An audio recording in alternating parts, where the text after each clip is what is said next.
আমি বলবো যে tourism for all classes, tourism সর্বস্তরের মানুষের জন্য বা পর্যটন সর্বস্তরের মানুষের জন্য, এই স্লোগানকে সামনে রেখে আমরা একেবারে হাই এন্ড উচ্চবিত্ত থেকে অর্থনৈতিকভাবে পিছিয়ে পড়া মানুষ, তাদের প্রত্যেককে এই পর্যটন বৃত্তের মধ্যে আমরা নিয়ে আসতে চাইছি।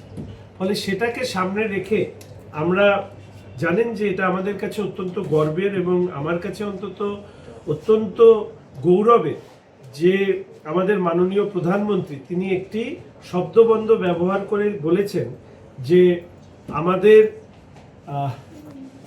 ভারতবর্ষের সরকার যে দুটো ক্ষেত্রে এবার অগ্রাধিকার দেবে সে তার মধ্যে একটা পর্যটন এবং একটি ক্রীড়া।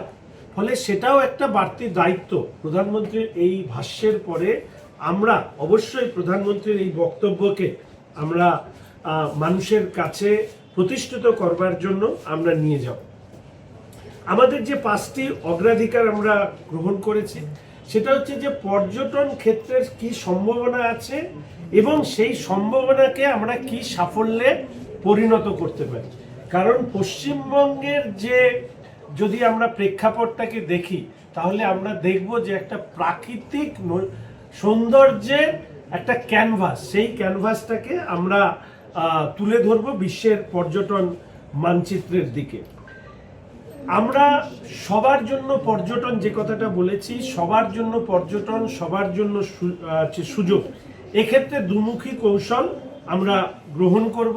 একদিকে যেরকম দেশি এবং আন্তর্জাতিক উচ্চ মূল্যের পর্যটন বাজারকে যেরকম তৈরি করব, এবং যে অংশের মানুষ, বিশেষ করে পর্যটনটা সীমিত হয়ে গিয়েছিল মধ্যবিত্ত উচ্চবিত্ত মানুষের মধ্যে, তার সাথে সাথে অর্থনৈতিকভাবে পিছিয়ে পড়া মানুষ, অনেকে গরিব শব্দটি ব্যবহার করেন, আমি সাধারণভাবে সেই শব্দটি ব্যবহার করি না।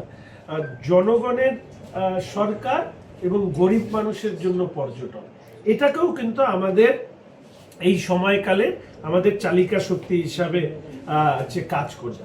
তৃতীয়ত হচ্ছে এই যে পশ্চিমবঙ্গের পর্যটন, এটা নিয়ে আমরা কার্যকর বিপণন এবং প্রচার করব এবং সেই বিপণন এবং প্রচারের ক্ষেত্রে দায়িত্বশীল, প্রয়োজনে আন্তর্জাতিক মানের যারা এই ধরনের কাজের সঙ্গে যুক্ত তাদেরকে আমরা নিয়োগ করব।